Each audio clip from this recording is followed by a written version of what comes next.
In this tutorial, I'll show you a really easy technique to avoid tiling texture repetition for large-scale textures. So if you're creating a large-scale environment, then you might download some sort of ground texture map, and when you scale it up really big, even if it's a tileable seamless texture map, you're gonna notice tiling, like in this example here. But in this video, I'll show you a really cool technique in the shader nodes to break up the texture and make it look very random, so even if the texture is very large, you can't see any tiling repetition. So here's the texture that I'll be using. I'll have a link in the description if you want to download the same texture, and I downloaded the 4K JPEG. So now here in Blender, I'll go to the add menu and I'm just going to add a plane and I'll scale the plane up, and then I'm going to jump over to the shading workspace and I will add a new material. And then I'm going to be using the principled texture setup to automatically set up the textures. So I'll click on edit and I'll go to the preferences, and over here in the add-ons tab, you can search for node and just enable the Node Wrangler add-on. And with the Node Wrangler enabled, I'll select the principled shader and I'll press Ctrl-Shift-T. Then I'll locate to the folder where I saved the textures,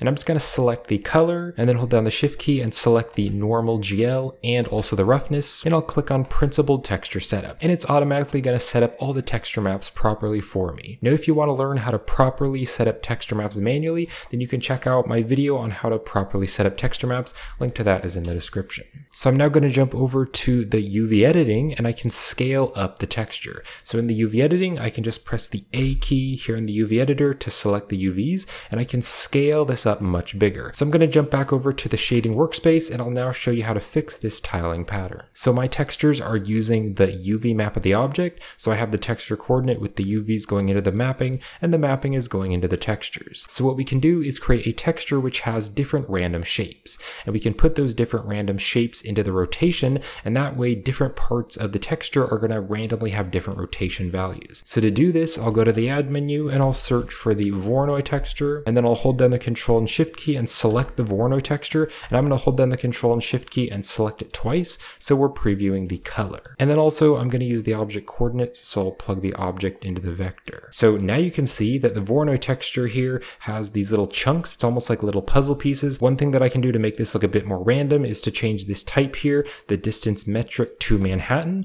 Now you could really use any one of these, whichever one you like. I like the Manhattan. I think it works well because it has very random shapes. Then I can change the scale, and I find that for this object, like a scale of 50 is pretty good. So now what I can do is I can put the Voronoi texture color into the rotation of the mapping, and then the mapping node is plugged up to all the textures. So what this will do is each color will randomly make that part of the texture be a random different rotation, and that'll break up the repetition. So if I Control Shift and select the base color to preview it, you can see now it's broken up the texture because each one of those little pieces randomly has a different rotation. And if I zoom way in really close, you can kind of see what it's doing. So if I change the scale here, you can kind of see what it's doing. And there are some seams, like you can definitely see some seams right there. The seams are pretty hard to see, but if you zoom in really close, you can see some seams in the texture. However, this is a large scale texture, so you're not going to be zoomed up really close. You're going to be zoomed really far away, so it's going to be quite large, so you're not going to be able to see the seams. And depending on the size of your texture, you might want to change the scale, so you could make it even smaller or even bigger if you want to,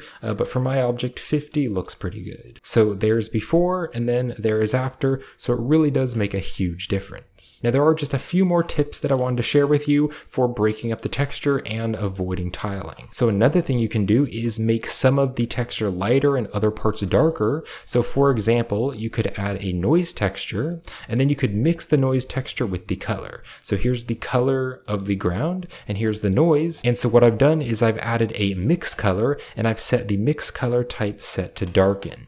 Now the noise texture has light and dark values, so I'm plugging the noise texture factor into the factor of the darken, and then I am plugging the base color of the texture into color A. And because the mix type is set to darken, color B here is just going to add the dark values of the noise texture. So if I turn it really down, you can see what's happening, and then I can also change the scale of the noise. So this really helps to break up the texture as well, just because I'm adding a few dark patchy areas, but you definitely want to keep it kind of subtle, because if it's too dark, then that'll just look really weird and it looks very noisy. You could also make it kind of like a brown color or a green color if you're making a dirt ground or maybe some grass. Now another thing you can do to break up the texture is to mix two different texture maps together. So over here I have kind of this green grassy texture, and then over here I have the original dirt texture. However, I am mixing both of these shaders together with a mix shader. But to break it up and make it random, I've added this noise texture, and then I am adding a color ramp to make the noise texture a bit more contrasty, and I also turned up the detail and the roughness to add more detail. So if we put the color of the color ramp into the factor, the white and dark values are going to determine what parts will be the top texture and what parts will be the bottom texture. So if I drag these together, you can see it's very contrasty now, and that of course doesn't look good. But if you kind of keep it more subtle, now it's blending between more of that greenish texture and more of that dirt texture. And then one more thing you can do to make large scale environments less repetitive is to of course add some surface detail. So this is the ANT landscape add-on. It's a built-in add-on in Blender. So once you enable it, you can go to mesh and you can add different landscapes. And so you can see adding all those shadows there in the environment definitely breaks up the texture